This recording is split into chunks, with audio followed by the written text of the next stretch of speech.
my name's Anna. In today's video, I'd like to show you how I make our condiments. I'd like to make ketchup, mayonnaise, and honey mustard. So if those are things that you're interested in, just keep watching. So first we're going to start out with ketchup, and this is the only condiment that you're going to need to cook.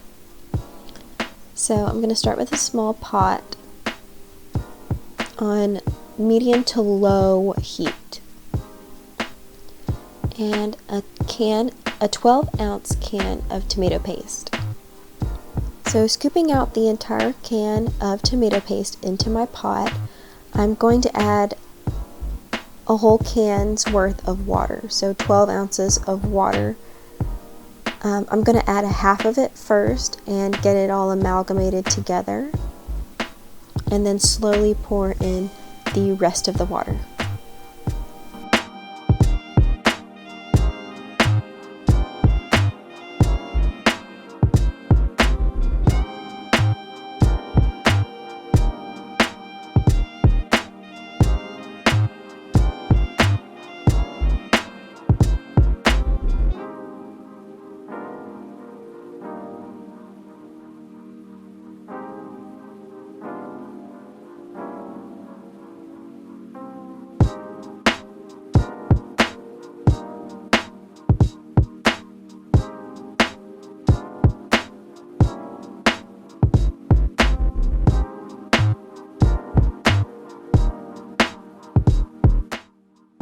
So after you get your water poured in, you're going to go with your spices, and you can be as creative as you would like here. A lot of people use a lot of different types of spices.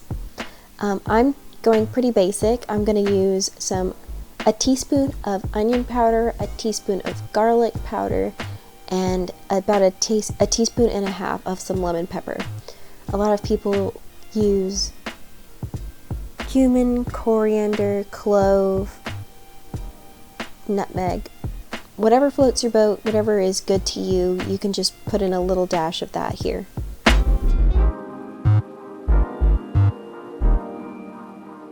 So after that's all stirred together, I'm going to add a tablespoon of vinegar. I'm using apple cider vinegar, but you can use any vinegar that you like.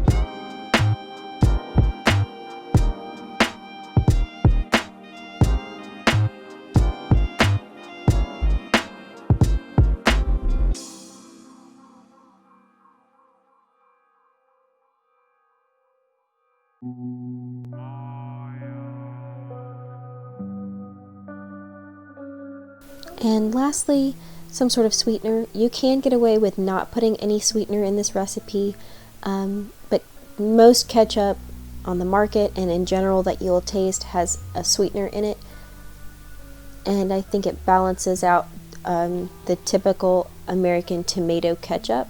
So I'm using 2 teaspoons of coconut sugar. You can use any sweetener that you like. Agave works well here, white sugar, whatever you prefer.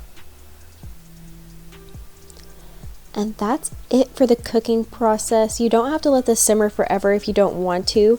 Some people like to let it simmer for a really long time. I feel like it's good. So you're going to need something to put your ketchup in. I have an old agave container. You can use an old ketchup container if you already have one that's empty. And you can go ahead and wash and rinse that out, or use a mason jar. Whatever works for you. You just need a container.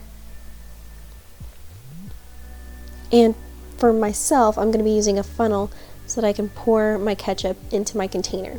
It wasn't like boiling or anything. It's safe to go into this container. It's very lightly warm. And I'm going to leave the top off of this container so that there's no condensation while it's cooling down. This agave container is about 48 ounces, and I got a little bit over half of that. So this is how much one 12-ounce can of tomato paste would yield. Here you go, homemade fresh ketchup. And this can keep in your refrigerator for quite a long time, several weeks. If you start to notice any smells, if you start to see anything that looks like discolored, throw it away. Don't use something that isn't good. But I've kept ketchup for several weeks at a time in my refrigerator. So the next thing we'll be making is mayonnaise. For this recipe, you will need 1 cup of oil, and you can use whatever oil works for you. In this recipe, I used half a cup of olive oil and half of a cup of avocado oil. You will also need 1 egg that is at room temperature. You'll need a container to house your mayonnaise. You will also need 1 tablespoon of vinegar. I'm using apple cider vinegar. And a teaspoon of mustard. You can use mustard powder or the condiment mustard.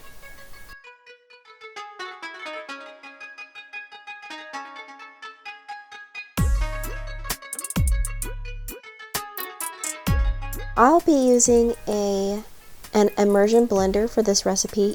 I've heard that you can whisk it, but it will take a lot longer for the egg and oil to emulsify if you're using a hand whisk. So we're going to crack our egg into the bottom of our container and also pour our vinegar right over top.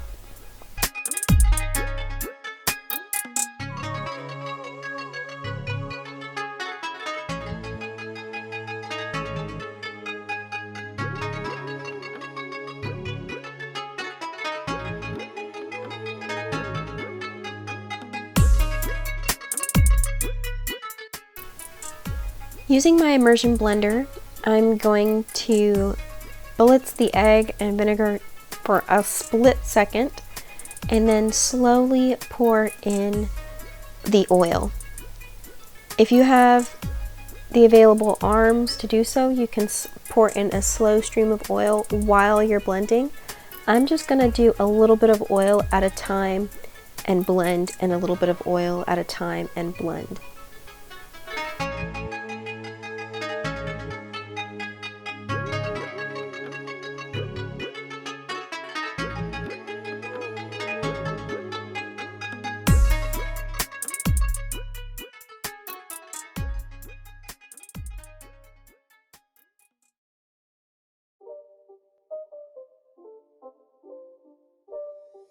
It's not a game, it's a rich thing.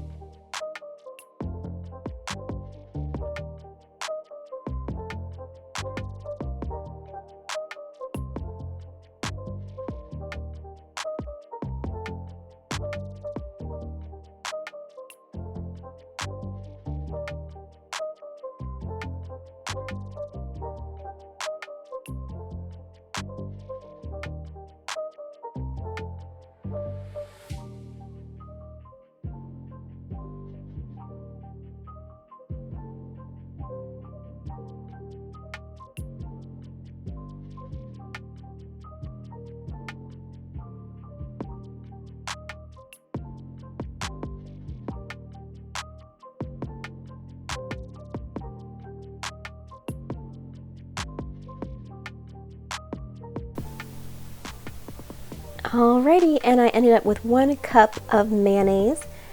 This will keep in your refrigerator for about a week. You can maybe push it to a week and a half. So I make mayonnaise during the times that I know I'm going to need it or want to use it.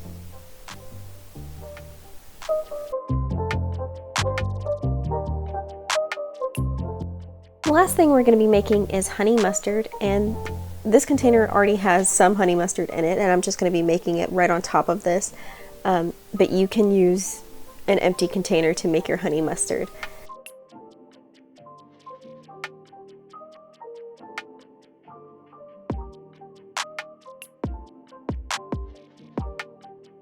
So I'm going to be talking about the ingredients here in parts. So you're going to fill up half of your container with mayonnaise.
you're going to do 1/4 of your container with mustard, and you can do different types of mustard if that's what you like. I like to do some yellow mustard, some spicy brown mustard. You can do a little bit of Dijon in there, whatever mustard you enjoy.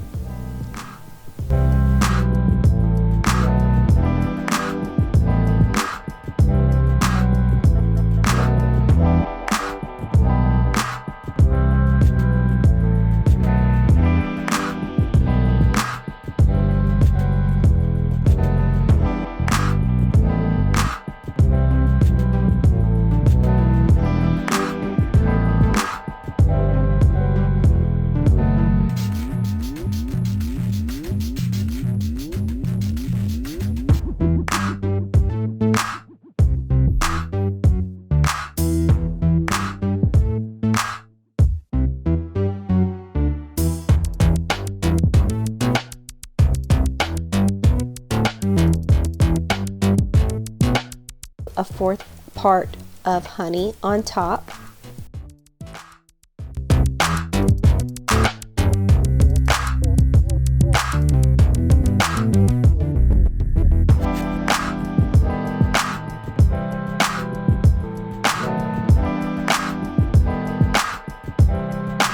I like to do a dash of spices. You can either use cayenne. It's not going to make your honey mustard spicy. It's just kind of for the flecks, the little red flecks in the sauce. I also like to do chili arbol. That's a good one. So then you're going to stir this all together. And after you've gotten it quite stirred together, we're going to put in 1 tablespoon of apple cider vinegar. You don't have to include the vinegar, it's optional. I think it lends itself well to the flavor of the honey mustard.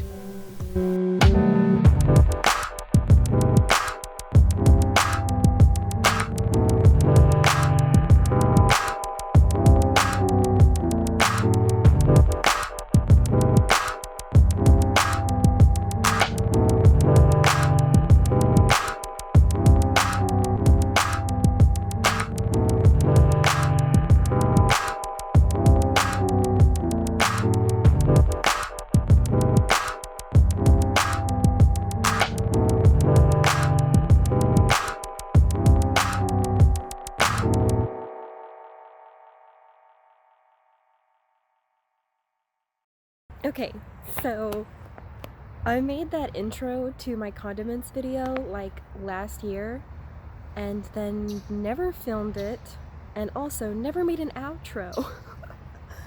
So that's kind of why the beginning and end of this video look a little bit different. But yeah, so that's a simple way to make condiments. Super easy. You probably have all of these things around your house already. It's okay to have sad days. It's okay to have days where your motivation is just at the bottom of a well. It's okay to not feel okay sometimes. And it doesn't make you less of a person. It doesn't make you any less productive. It doesn't mean that you're not a useful member to society. It doesn't mean that you have had depression your whole life and you've only ever been a complainer. And it also doesn't mean that you have any other mental health isms. It's kind of like mental health is a fluctuation all of the time. Your moods and the way that you feel are related to so many different factors in the world. And you are not at fault for needing to take a break sometimes or for not feeling all right. I love you. I hope your day gets a little better.